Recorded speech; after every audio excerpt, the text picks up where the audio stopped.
I was the other. I was very other on the set of One Day at a Time, because if you think about Valerie, she's lovely. We're still friends all these years later, but she was an age appropriate 15-year-old girl. I was 16. I was wearing black leather and, sort of growling at people and, late for work. And, it was like a dysfunctional family that functioned, because all families that have an addict in them,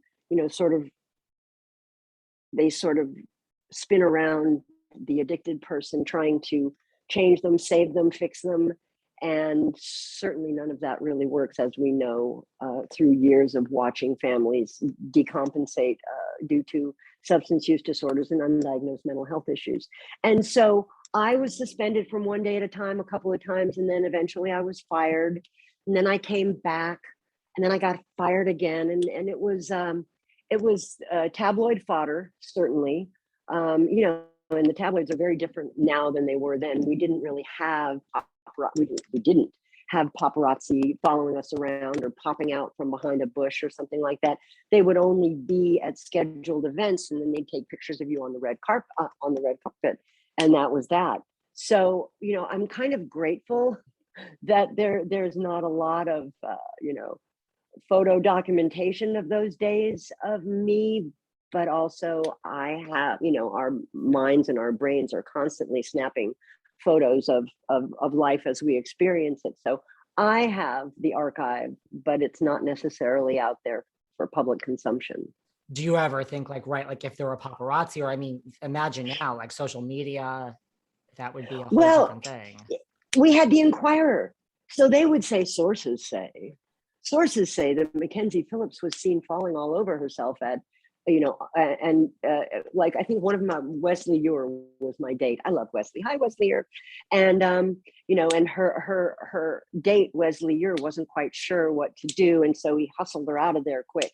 That's the kind of thing that exists. And certainly, we would like, and so, oh my gosh, at Chiller. So we were talking about Chiller Theater, which is an autograph convention that happens in Parsippany. A guy came up to my table and he said, I really feel like you should have this. I'm not sure where I got it, but I'd like to give it to you.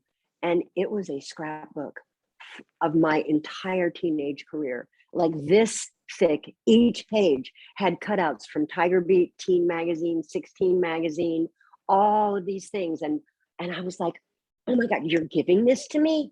And he gave it to me, and now I have it. And so even though there weren't paparazzi, there's a lot of physical documentation of our teenage years for me and Val and all the rest of us who were teen, as they called us then, teen heartthrobs. As you look through this gift at Chiller, my friend Dina was at Chiller.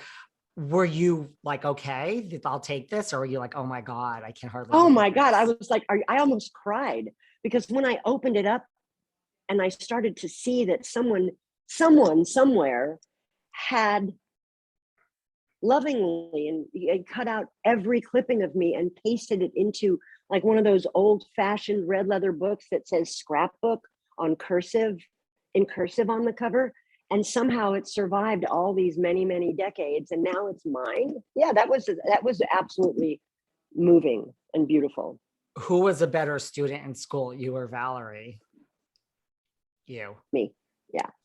Yeah, I Bonnie Franklin always used to say, we all know that Mac is the smartest one in the room. I mean, for whatever reason, I did very well in school, even though, my history is so, complicated. I was always a really good student. Could it And Valerie would say the same thing, just so you know. I'm not talking out of class. She would agree with you that you were the better student. I think so. I think she would, yeah. When you look back for, like you said, like you were kind of suspended once, you were then terminated twice, like you were doing all sorts of like drugs and alcohol. Like, do you look back and have any regret from like, just like a business point of view of like, just that show? Like Julie Cooper could have been maybe more developed, you could have done more with the character.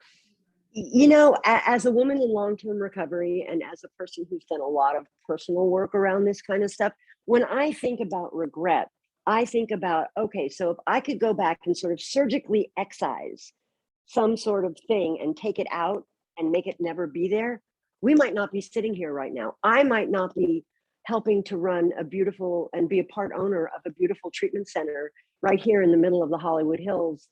I might not have my gorgeous and incredible son. So sure, I mean, my mind goes, oh God, I remember that day when I was 2 hours late for work and I walked in and I was loaded and, and I was 19 years old. Yeah, of course you cringe, but I mean, I'm about to get corny. What doesn't kill you makes you stronger. Thank you, Kelly Clarkson. I love you. I wish I knew you. You're awesome. I wish I knew Kelly Clarkson too. Oh my God, I think she'd be like my best friend. I watch her on The Voice and I'm like, we are the same people. Chatty, super, super smart, musically inclined. I wish I could sing like Kelly Clarkson, but oh well. My friend Lauren Zarian does guest appearances on her show. He's like kind of the lifestyle style. I love him. I love that man. Well, he is my friend. I will tell us how you love him.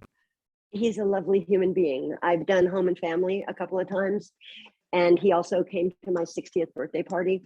I'm very fond of him, and boy, are he and his brother beautiful. We love them both. They are beautiful human beings. My sister China Phillips, who is, part of the band Wilson Phillips, they were on Kelly Clarkson's show singing with her. So that was kind of exciting. And just for the record, I met Gregory first. So Gregory Zarian's my real true friend, because I'll get, these twins, you got to have your allegiance to I know, Mackenzie. Yeah, exactly. But because of that, in my mind, I am not one to ask for things. I'm just like, do you want to offer up Kelly Clarkson to me at any point to come on this podcast? I'm not going to argue with that, but I'm not one to ask. But yes, I think I'd like to be friends with her in my head too. Hey, I have a podcast. You do? There's millions and millions of podcasts. It's called America Recovers. And it's me and my good friend, Brad Lamb. And we have interviewed Oprah Winfrey. We have interviewed Billy Porter. We've interviewed a lot of really incredible people over the time that we're through Westbrook Media. And so if you're interested in hearing about recovery or all kinds of cool and interesting topics, come find us wherever you get your podcasts. America Recovers.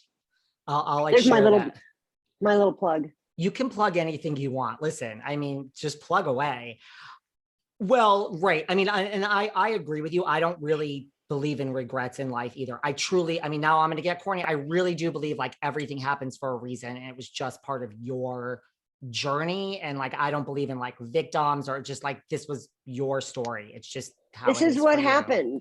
Right. And, and we survived. And for me, I speak for myself. Not only did I survive, I actually am thriving. And so that is something that I'm proud that I have weathered the storm. I'm 62 years old, what the F